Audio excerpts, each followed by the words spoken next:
Mbeluka Chala, bonjour. Bonjour Marie-Claire. Vous êtes professeur d'université et entrepreneur.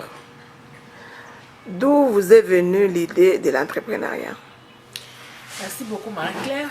Je suis professeure d'université, mais j'ai une formation de base qui est la biologie médicale.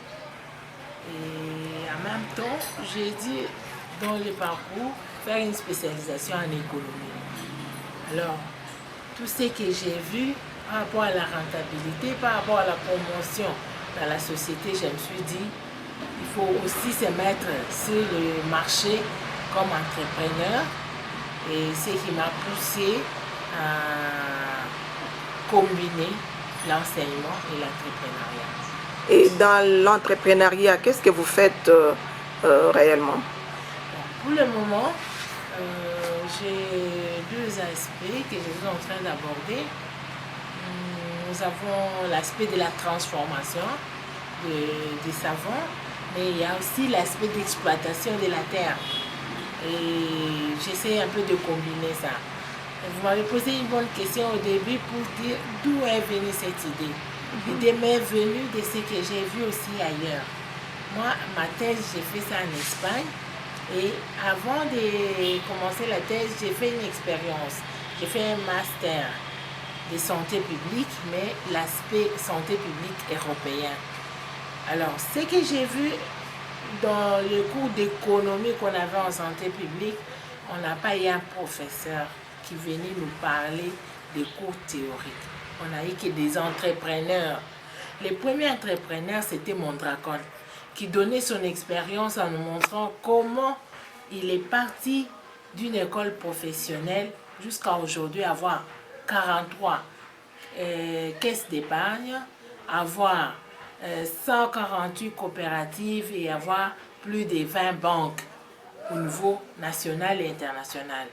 Alors, parti de cette expérience, voilà comment il était en train de fonctionner économiquement.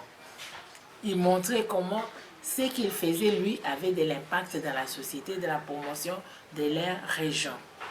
On a eu l'expérience d'un autre professeur qui travaillait en santé, mais il est parti il était photographe, son papa était journaliste, il a accueilli les gens, les touristes, et il a dit, mais il a vu que les gens aimaient des photos.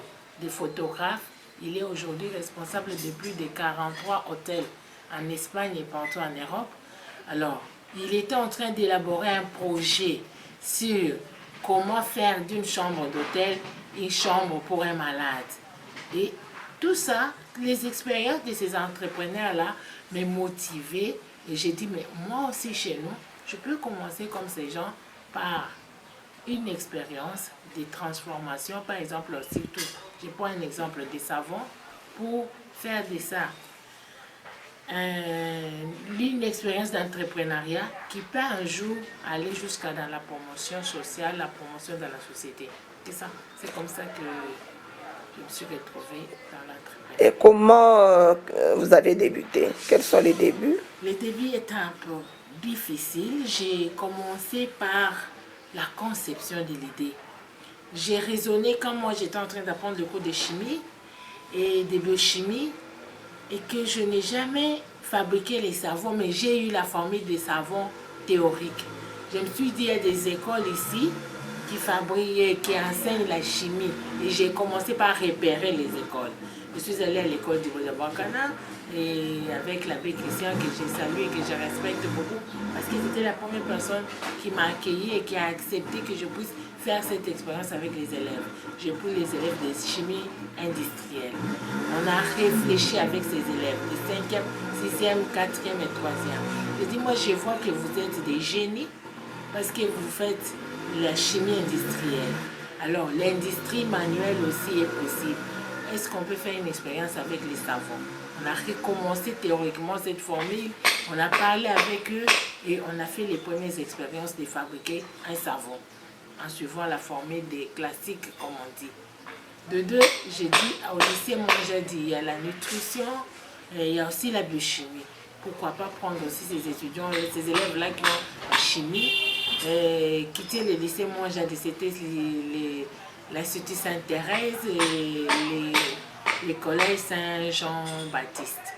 Alors ces 4 écoles, on s'est mis en compétition, on a travaillé pendant plus de 6 mois pour commencer à fabriquer. Au lieu d'un travail pratique, on a fait des savons. On est allé jusqu'à participer aux journées catholiques de l'enseignement avec une compétition. Et cette fois-là, j'ai pris les palmiers comme modèle. J'ai dit cette année, on va évoluer avec les palmiers. C'est que les palmiers, on l'a pris au milieu par les huiles qui viennent des palmiers pour fabriquer les savons. J'ai dit, mais on peut aussi descendre. D'abord, utiliser tous les vertus du savon. Et de là, c'était une première sortie. Je me suis débrouillée, fabriquer ces enfants avec ses élèves et terminer l'année avec l'exposition, les savons. Mais j'ai eu déjà l'idée que ces enfants, parmi eux, j'ai des génies avec lesquels on peut évoluer jusqu'au bout. Alors, je me suis arrêtée à un moment, je ne suis pas arrêtée, mais j'ai été invitée par Maman Dimi, la PCA de la Fondation Pandawetu, un 8 mars, un certain 8 mars, pour parler avec les femmes. Elle est dans sa fondation, il y a l'aspect où elle encadre les mamans. Alors elle m'a invitée pour que je puisse parler à ces femmes. Je suis entrée dans sa logique, dans ce qu'elle fait. J'ai parlé avec les mamans, j'ai parlé avec elle et j'ai donné un message à Maman Dimi, que je salue aussi, et que j'ai compris sa conception, sa façon de penser et développement. Je me suis dit, si elle veut aider vraiment les mamans, est-ce qu'elle peut accepter aussi d'entrer dans notre logique? J'ai dit, maman, moi, voilà ce que j'ai fait. Je suis en train de travailler les palmiers et nous sommes sur les savons. Si vous voulez, on fait cette expérience avec les mamans des fondations Pandawetu. Elle a accepté et on a fait une première expérience avec les mamans, préparer les savons. Donc c'était là un peu les actes, comme on dit, initial pour commencer. Alors, les mamans, les élèves, on a évolué, mais chaque fois qu'on préparait les savons avec les élèves, chaque fois que j'ai consulté les tutoriels en ligne, chaque fois que j'ai lisé des documents scientifiquement, je me dis, les savons a toujours, il faut du personnel là-dedans. Il faut ajouter un plus. Alors je dis, pourquoi parfois les savons brûlent? Pourquoi les mains sont abîmées avec les savons? Pourquoi les habits sont abîmés? Alors, en posant des questions, en suivant les tutoriels, je me suis dit, non, il faut alors sortir un autre savon sur le marché. Toujours dans la conception, en travaillant. En tout cas, Maman Dimi, elle m'a aidée parce qu'elle m'a encouragée beaucoup. Elle m'a dit, essaye un peu. Elle a acheté les produits de base. On a travaillé un savon. Et puis après, on a essayé. En tout cas, c'était, on peut dire, des tâtonnements. Avec les élèves, on suivait la formule classique. C'était facile. Mais avec les mamans, il fallait prendre la formule pratique. Pas trop de formules, pas trop de calculs. Mais au lieu de peser 1 gramme, vous prenez un gobelet, vous mettez les lignes. Et on a évolué. Parce qu'à ce qu'elle a dit, non. Maintenant, je lui dis non. Maintenant, je vois que ces savons, on peut les mettre sur les marchés. Et c'était même l'idée des mamans. Les mamans ont dit, mais chaque fois vous allez gaspiller de l'argent pour acheter les savons, nous donner, et après, on va encore chercher de l'argent. Est-ce qu'il n'y a pas un moyen que l'on puisse vendre ces savons, avoir de l'argent préparé? C'était d'abord l'idée de la formation. Mais les mamans elles-mêmes ont pensé l'idée d'entrepreneuriat. Ouais. J'ai dit alors, ce sera l'entrepreneuriat collectif. On y va avec les mamans et c'est comme ça qu'on a essayé d'abord avec cette maman. On fabrique, les mamans vendent et on met sur les marchés. De cette maman, on est allé à 35 mamans et aujourd'hui, je pense qu'on doit avoir plus de 150 mamans qui viennent chercher les savons que nous préparons pour aller vendre.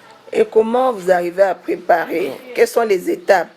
Parce qu'avant, j'ai suivi que vous faisiez avec de l'huile de palme.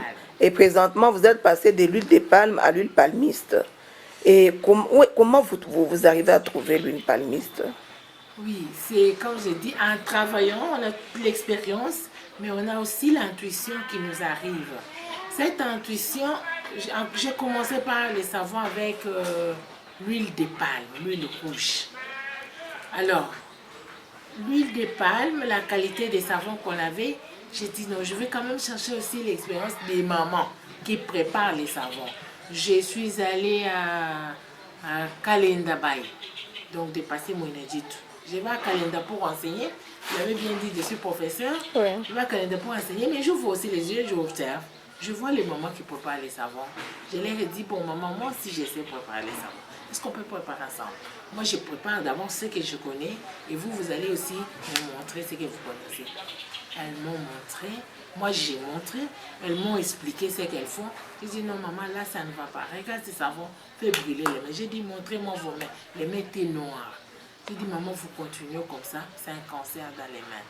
Les savons, c'est un sel.